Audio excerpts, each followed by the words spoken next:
I am so glad that that song was in this week's worship service. I played it a number of times because I found myself struggling to remain my best self because this was a pretty good week for Schadenfreude.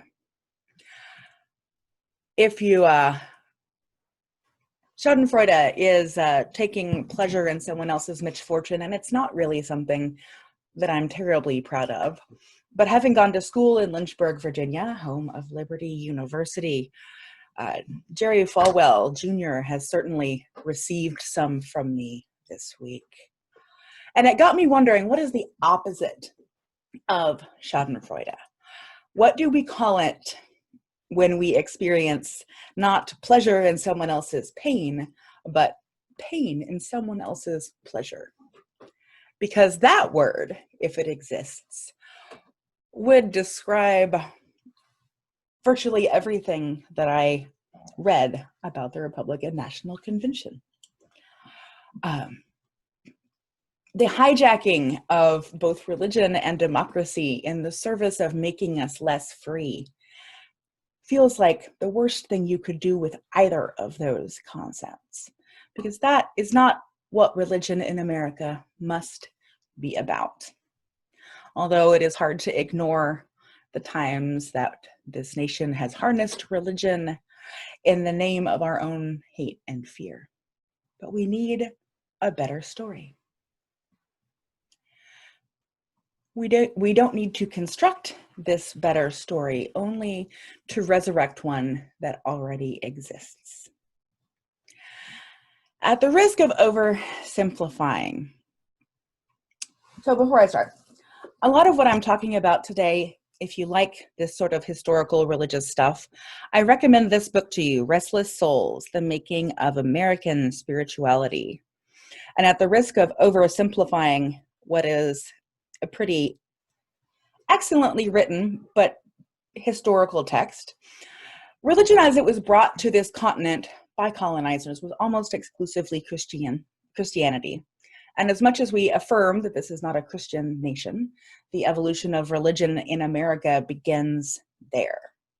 So as this religion was brought to this continent from Europe, the focus of religious communities centered around piety in the material world, right actions, right behaviors, and adhering to a prescribed way of living. That was your primary religious expression. Spirituality in the way we think of it now was seldom mentioned. And if it was mentioned in reference to God, an aspect of the divine, not a personal or interior spiritual life, if you will. For example, Unitarian Universalism can trace some of its roots back to those moralistic Puritans at this time. How far we have come. We can look back to the example of some of America's founding fathers. And I will note sometimes when I talk about history, it's a little awkward because I just think, oh, wow, this is just a bunch of white guys. Which is not always true, but in the case of the founding fathers, it definitely was. People like Thomas Paine, who said, "My own mind is my own church." Thomas Jefferson, who erroneously stated at one point that he expected that we would see Unitarianism become the general religion of the United States. Benjamin Franklin and other folks who were part of what you might call the American Enlightenment. You can see the threads of a more inclusive, liberal Christian heritage. And that's what Lee Eric Schmidt, the author of Restless Souls, is talking about in his book. We're going to skip ahead a little bit to the 19th century because we don't have all day and there's a lot to say. Again, I recommend the book. We're going to skip to the 19th century. Where there are some of the most famous Unitarian names, Emerson, Thoreau, Whitman, all of those transcendentalists, many of whom are Unitarians, but some were Quakers and some were other religions as well. And Schmidt identifies this 19th century period as the point where a truly American spirituality began to develop. independent of its European roots, although obviously coming from there. And here are the tenets of that quintessentially American religion. The individual searching for mystical experience. So far from the no dancing, no singing, no color, formal religious expression that we associate with the early American colonizers, liberal religion does not shy away from personal experience. In fact, it is one of the things that we find essential. We also understand that that experience is not just intellectual. It can be emotional. It can be ecstatic. Another piece of American spirituality that came out of the Transcendentalist movement in particular is the valuing of solitude, meditation, and silence. You can think about Thoreau going out to Walden Pond. Schmidt even suggests that you could look to the icon of the American cowboy as another example of the way we have embraced this idea of solitude as a defining and enlightening thing. The Transcendentalists took their name from transcendence. They believed that this transcendence could be found in each person and in nature as well. So whatever divinity is to be experienced would be here and now in these bodies and in this world, as opposed to another one that was waiting only for those whose commitment to outward piety was strongest. So we're moving from outward expressions of faith to inward expressions of faith. And an appreciation of religious diversity and a striving towards what you might call religious syncretism, this idea that there is unity in all of the world's religions, which is also an oversimplification, but for 1893, it was pretty revolutionary. That was the year that the Parliament of the World's Religions was first held, which brought together religious folks from all over the world, all different faiths, to share their wisdom and find common cause. The history of the Parliament of the World's Religions in and of itself would take more than I have time for today. But if you're interested, it is a 19th century attempt for some of the intra-religious dialogue that is so important to us. And finally, the 19th century Transcendentalists and other liberal Christians had this concept of not personal salvation, but social salvation, which we might think of more broadly as the pursuit of justice and reform to create a society that is more just, more loving, and more open. So the idea that is not about whether or not I get to this other place when I die, so much as it is about whether we can create a place that feels more like paradise here. They also got crazy ideas from things like science and philosophy. Some of those sciences we know a little bit more now, but my point being, this was a time when both intellectual pursuits and spiritual pursuits were united and intensified.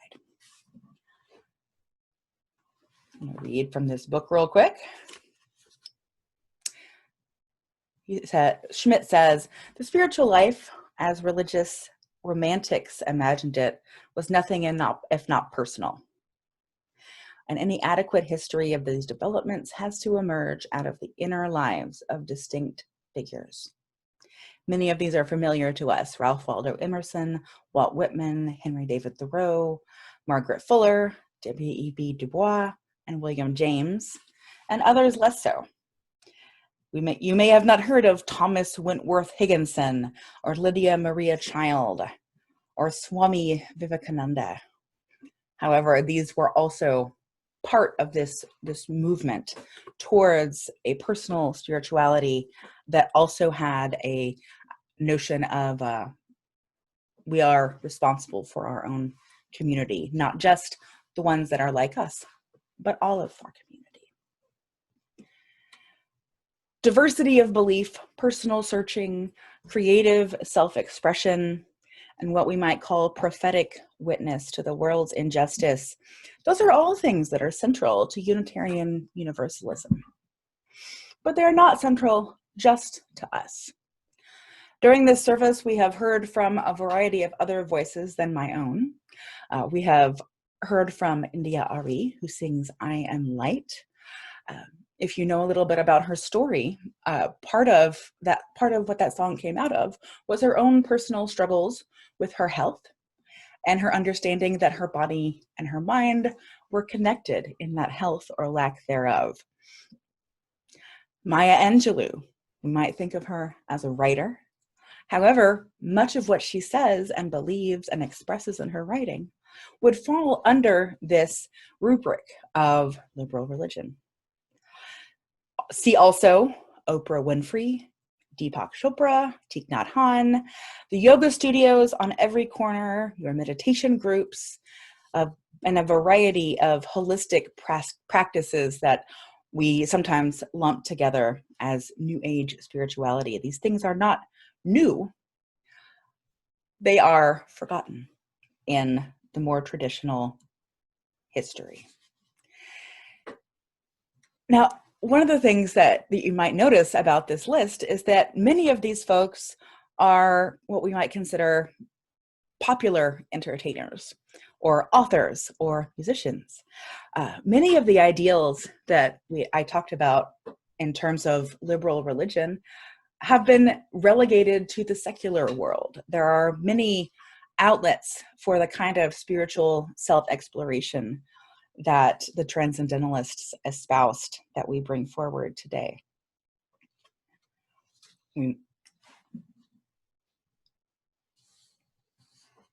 Lost my place. So in another book by Paul Razor titled Reclaiming Prophetic Witness, Liberal Religion in the Public Square. I don't have that book to show you because I have it on Kindle. This is actually one of the common reads from the UUA a few years back, and has sort of a contemporary corollary to the history in Restless Souls. And he writes, religious liberals today may also be reluctant to speak religiously in public contexts because they don't want to seem too religious. Over the past quarter century, the most visible and vocal religious groups in the United States have been those of the religious right. Many of these groups aggressively link theology to conservative political agendas that liberals perceive as creating threats to basic liberties. And so religious liberals, historically in recent years, have avoided religion because they don't want to be perceived as conservative, so they keep quiet about their faith. So Razor and Schmidt remind us that there is an antidote to this one-track story, and it is us. Not just Unitarian Universalists, but people of all liberal faiths, all spiritual seekers of all shapes and stripes, whether they think of themselves as religious or not. Razor says, in times like these, prophets must speak loudly, clearly, and with many voices. We need prophets of economics to explain the cascading consequences of inequality and envision workplace democracy and socially responsible investment. We need prophets of science who can track the steady increase in global temperatures, chart its implications, and convey the urgency of those implications to policymakers. We need prophets of the arts to express their vision for social renewal in stirring songs and inspiring stories. We need prophets who testify to the human costs of inequality and oppression and tell their stories of how individuals and communities are fighting back. And of course, we need prophets of faith to bring the rich resources of religion into the struggle, making ancient traditions new by applying them to today's challenges. My purpose here today is to remind us all. I will say, Paul Razor, his book was written a few years ago, and I found it interesting when I was reviewing it, that this is happening more and more often. We are seeing more prophetic witness from the liberal side of things, people speaking up for the climate, people speaking up for economic change. Some of those voices are explicitly religious, but many are not.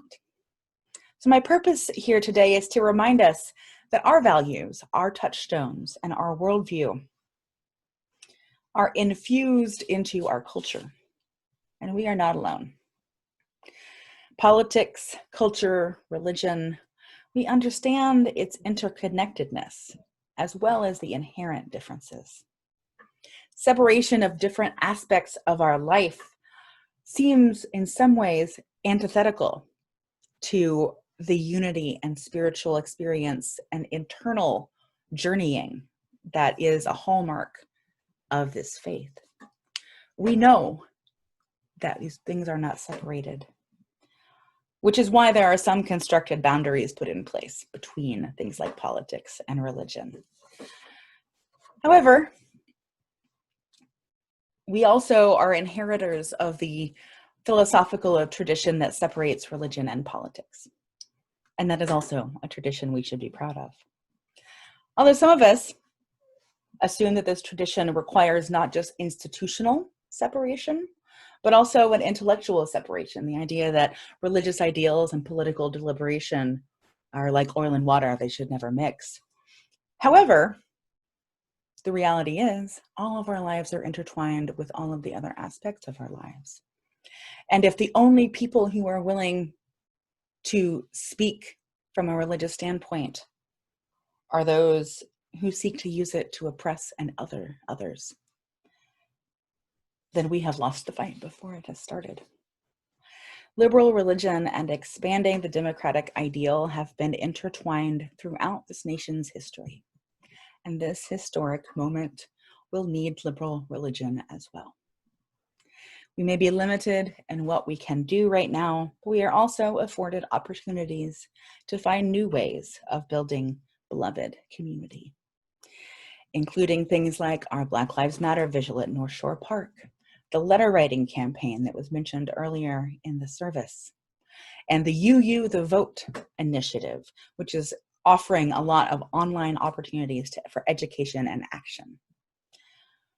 If you know of other ways that we might get involved right now, there will be some time for that following the service. It is not hyperbole or wishful thinking to say that Unitarian Universalism was made for times like these. And we are tried by times like these. It's a hard world to live in. And I would not send you only out with work to do. That might feel like a burden instead of spiritual discipline. I also want to leave you with hope. When I was in seminary, I started a folder titled simply Necessary Things. And in it, I put all the things that felt necessary to sustain and nourish my spirituality in hard times, things that fed my soul. I still have it. It's a fairly thick binder at this point. But one of the things that was in this binder was a piece by Clarissa Pinkola Estes, who was a poet, a Jungian psychoanalyst, and a cantadora, a keeper of the old stories in the Hispanic tradition. It's a long letter. I will post it on Facebook later if you want to read the whole thing. But here is the relevant part that I offer to you now. Ours is not the task of fixing the entire world at once, but of stretching out to mend the part of the world that is within our reach. Any small, calm thing that one soul can do to help another soul, to assist some portion of this world, will help immensely. It is not given to us to know which acts or by whom will cause the critical mass to tip toward enduring good. One of the most calming and powerful actions you can do to intervene in a stormy world is to stand up and show your soul. Soul on deck shines like gold in dark times. The light of the soul throws sparks, can send up flares, build signal fires, cause proper matters to catch fire, to display the lantern of soul in shadowy times like these. This was written in 2001. To be fierce and to show mercy towards others, both are acts of immense bravery and great necessity. There will always be times when you feel discouraged.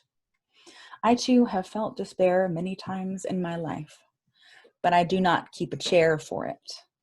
It is not allowed to eat from my plate. I hope you will write this on your wall. When a great ship is in harbor and moored, it is safe. There can be no doubt. But that is not what great ships are built for. May the ships of our souls shine a lantern to light each of our ways.